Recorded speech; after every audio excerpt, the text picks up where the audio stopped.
નાનપણથી આવીને અત્યાર સુધી અનેક લોકોને આપણે યાદ કરતા એવા આજે આપણે એવા જગ્યાએ બેઠા છીએ અને એને પણ માં શારદાનું સ્થાનક કહેવાય છે. કહીએ તો છીએ સ્કૂલ, અંગ્રેજીમાં શાળા, પણ મંદિર કોનું છે? માં શારદા, માં સરસ્વતી. આપણે હમણાં દીપ પ્રાગટ્ય કર્યું એ કોની પાસે? માં શારદા, માં સરસ્વતી પાસે. આજનું કાના વિદ્યાલયના આચાર્યશ્રી, શિક્ષકગણ, મુરબ્બીજનો, અતિથિઓ ને મારા વાલા બાળકો, ભાઈઓ, બહેનો, આજની સંસ્કૃતિને અનુરૂપ, આજના વિચારોને અનુરૂપ, આજની પરિસ્થિતિને અનુરૂપ આજે આપણે એક એવી વાત કરવા જઈ રહ્યા છીએ. આપણને વિચાર આવે, જેમ સ્ત્રી જાગૃતિની વાર્તા થઈ અને જ્યારે જ્યારે પુરુષને પણ, ભાઈઓને પણ, બાળકોને પણ, દીકરાઓને પણ સ્થાન આપ્યું તો તરત એમની તાળીઓ પડવા માંડી.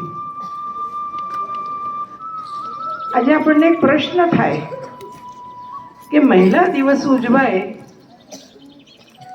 બાળકોનો દિવસ ઉજવાય, તો પુરુષ દિવસ કેમ ના ઉજવાય?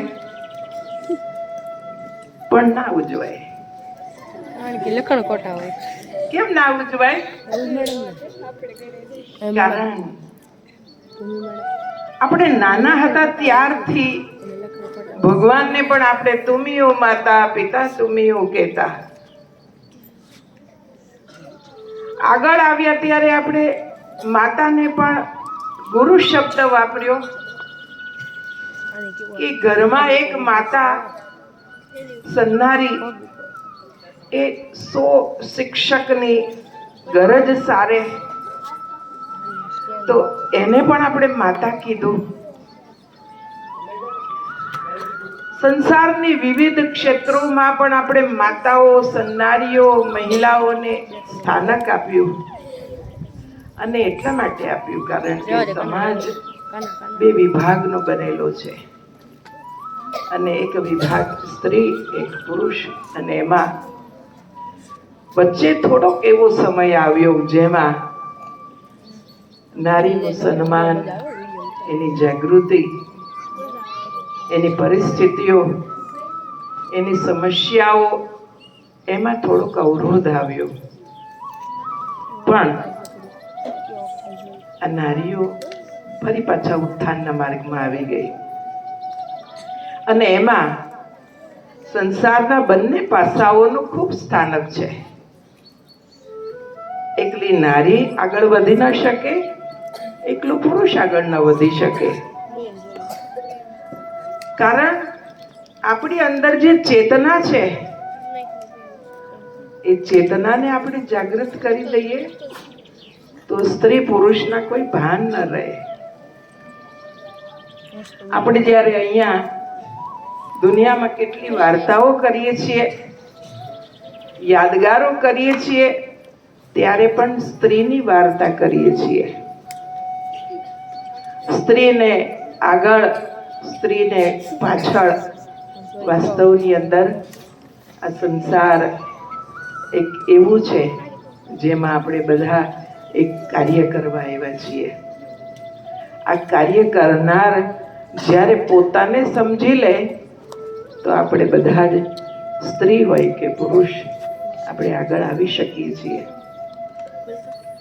દેવીઓને પણ આપણે માતા તરીકે સ્થાનક આપીએ છીએ. માતા સીતાને પણ આપણે અગ્રીમ સ્થાન આપીએ છીએ. માતા પાર્વતીને પણ અગ્રીમ સ્થાન આપીએ છીએ. રાધાને પણ અગ્રીમ સ્થાન આપીએ છીએ. આ કેમ આપીએ છીએ? કારણ આ એક નારી, એક માતા અનેકોનું કલ્યાણ કરે છે.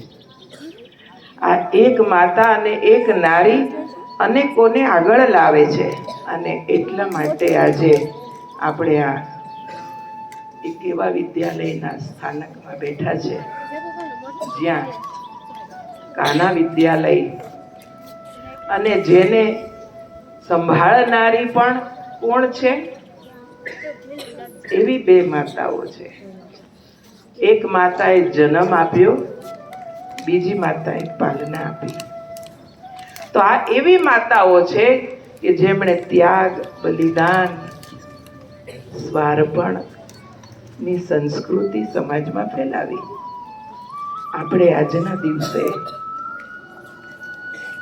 એક એવા સુંદર માહોલમાં, એવા સુંદર વાતોમાં આવ્યા છીએ ત્યારે આજે એક એવી સંવેદના અને એવી જીવનમાં ક્રાંતિ લઈને જવાની છે. નાની બાલિકાઓ, બાળકને માત્ર ઉત્સવ છે એવું યાદ રહે, પણ મોટા થશે એટલે તરત યાદ આવશે કે અમે પણ આવા ઉત્સવોમાં ભાગ લીધેલો. કારણ આ એક એવું સ્થાનક છે જેમાં આપણા માનસ પટ ઉપર યાદગાર દિવસ આવે છે. આજે એવો સમય છે કે આપણે બધા થોડીક અંધશ્રદ્ધામાં, થોડાક વ્યસનોમાં, થોડાક ફેશનોમાં, થોડાક કુરિવાજોમાં અટવાઈ ગયા છીએ. ત્યારે આપણે આવા એક ઉત્સવોને ઉજવીને ક્રાંતિ લાવવાની છે. અહીંયા આ વિદ્યાલયમાં અહીંયા હું આવી છું. હું પણ એક એવા બ્રહ્માકુમારી વિદ્યાલયમાં રહું છું. છેલ્લા 50 વર્ષથી બ્રહ્માકુમારી વિદ્યાલયમાં સમર્પિત રૂપમાં રહું છું.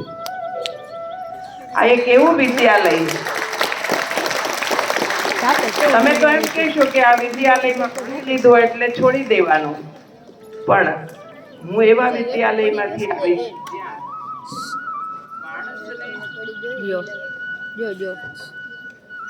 આપણા જીવનને, આપણા વ્યવહારને ક્રાંતિ કરવી, એમાં મૂલ્યનું સિંચન કરવું. મૂલ્ય એટલે કે ગુણને સાચવવા. આપણે એક એક વાતમાં આપણે ગુણ જોઈએ છીએ. બાળક ભણે છે ત્યારે તો ઘરમાં એને કહેવામાં આવે કે આ નાસ્તો હમણાં ન કરતો. ઘરમાં એ ક્યારે નહીં માને. તરત એનો નાસ્તાનો બોક્સ ખોલશે અને ઈચ્છા પડે ત્યારે ખાઈ લેશે. પણ એ સ્કૂલમાં દાખલ થાય, બાલ મંદિરમાં દાખલ થાય અને જો શિક્ષક કહે કે આ રિસેસમાં ખાવાનું,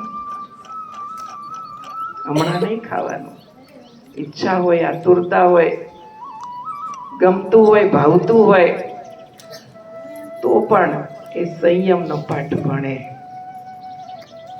એટલે આ સ્કૂલ વિદ્યાલયમાં, દુનિયામાં એક પણ એવી નથી. ઘરથી શરૂ કરો. આ માતા એક બાળકને બાલ મંદિરથી શરૂ કરાવે, જીવનમાં પાઠ ભણાવે, ત્યારથી આપણું જીવન પૂરું થાય ત્યાં સુધી આપણે આ મૂલ્યોને, ગુણોને સાચવવાના છે. અત્રે અમાને અહીંયા બોલાવી અમારું સન્માન કરે, અમારા શબ્દોને માન આપે, એ માટે આયોજકો આચાર્યશ્રીનો હું ઋણી છું. અસ્તુ. ઓમ શાંતિ. વિદ્યાલય તરફથી આચાર્યશ્રીને પણ અમે ભેટના રૂપે લાવ્યા છીએ, એ પણ આપવા માંગુ છું.